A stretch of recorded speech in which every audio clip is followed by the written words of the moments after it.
Continuando con el funcionamiento de las sondas de temperatura. En este caso, como siempre, teniendo a mano la documentación técnica, teniendo a mano las herramientas adecuadas, en este caso una herramienta de aporte de calor, un termómetro, el polímetro, una fuente de energía, y para hacerlo con fines más didácticos, que estas clases recordemos que son siempre con fines didácticos, tenemos aquí una bombilla. Ya en la clase anterior estuvimos viendo el funcionamiento del termocontacto, en el que podíamos verlo cómo accionaba a la temperatura que corresponde, que tiene que estar grabada, tiene que estar marcada en el propio termocontacto. Pero en este caso vamos a ver sondas de temperatura de tipo resistivas, es decir, son tipo NTC, coeficiente negativo de temperatura. En la medida que se van calentando, mientras más caliente, menor resistencia eléctrica.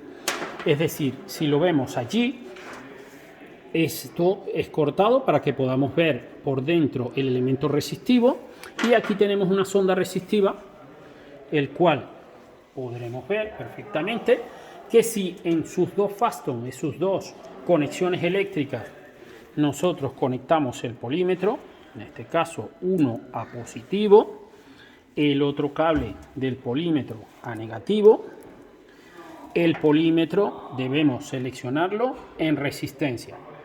Una vez que está seleccionado en resistencia, le realizamos un aporte de calor, y mientras realizamos el aporte de calor y vigilamos la temperatura, es decir, realizamos el aporte de calor, vigilamos la temperatura propiamente del elemento, y tenemos que relacionar la temperatura con la resistencia eléctrica que nos indica, en este caso, propiamente el polímetro.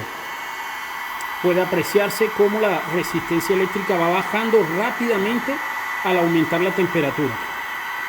Y también con el termómetro podemos observar los valores de temperatura, cómo va aumentando la temperatura y se va reduciendo la resistencia eléctrica.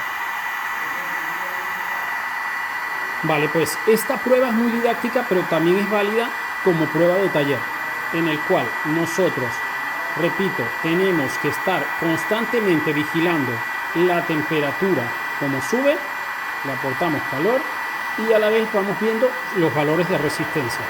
Esta prueba la podemos repetir, pero en este caso, para hacerlo aún más didáctico, con una fuente de energía y una bombilla en serie. Es decir, la conexión es muy simple. Nosotros debemos, en este caso, permitir que la fuente de energía le aporte voltaje. Lo vamos a ver. Y lo vemos aquí, la fuente de energía. Y para que no se nos haga mucho lío y no parezca que la conexión es compleja, apartamos, porque ya veréis vosotros que la conexión es solo dos cables, ¿vale? Positivo y negativo. Y el elemento resistivo, es decir, la sonda resistiva, solo tiene dos cables. Y la fuente de energía también solo dos cables, solo. Pero debemos tener en cuenta que en este caso la conexión negativa la realizaremos a través de una bombilla para que podamos ver lo que pasa con la bombilla. Y ahí ya tenemos conectado. Como veis, está conectado la fuente de energía 13 voltios, positivo directo a la sonda y negativo también directo a la sonda, pero pasando en serie con una bombilla. Y nosotros aportamos calor, y en este caso depende de la temperatura que tenga el elemento. Nosotros podemos observar, por supuesto, también teniendo en cuenta la temperatura que nos indica propiamente el termómetro. Y aplicamos calor. Y a la vez que vamos aplicando calor, vamos observando la temperatura. Y vamos observando el valor, en este caso la bombilla. Vemos cómo la bombilla ilumina mucho más, porque la resistencia eléctrica de la sonda se reduce. ¿Vale? Efectivamente estamos viendo allí la pistola de calor, es decir, el decapador, el termómetro, y cómo la bombilla ilumina más.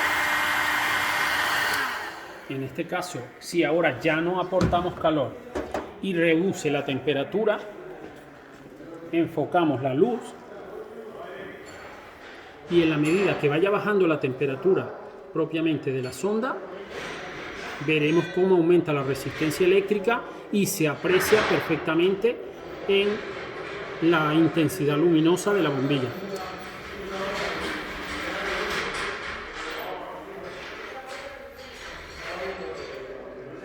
En este caso, para poder apreciarlo con mayor claridad, podríamos incluso humedecerlo, es decir, enfriarlo rápidamente.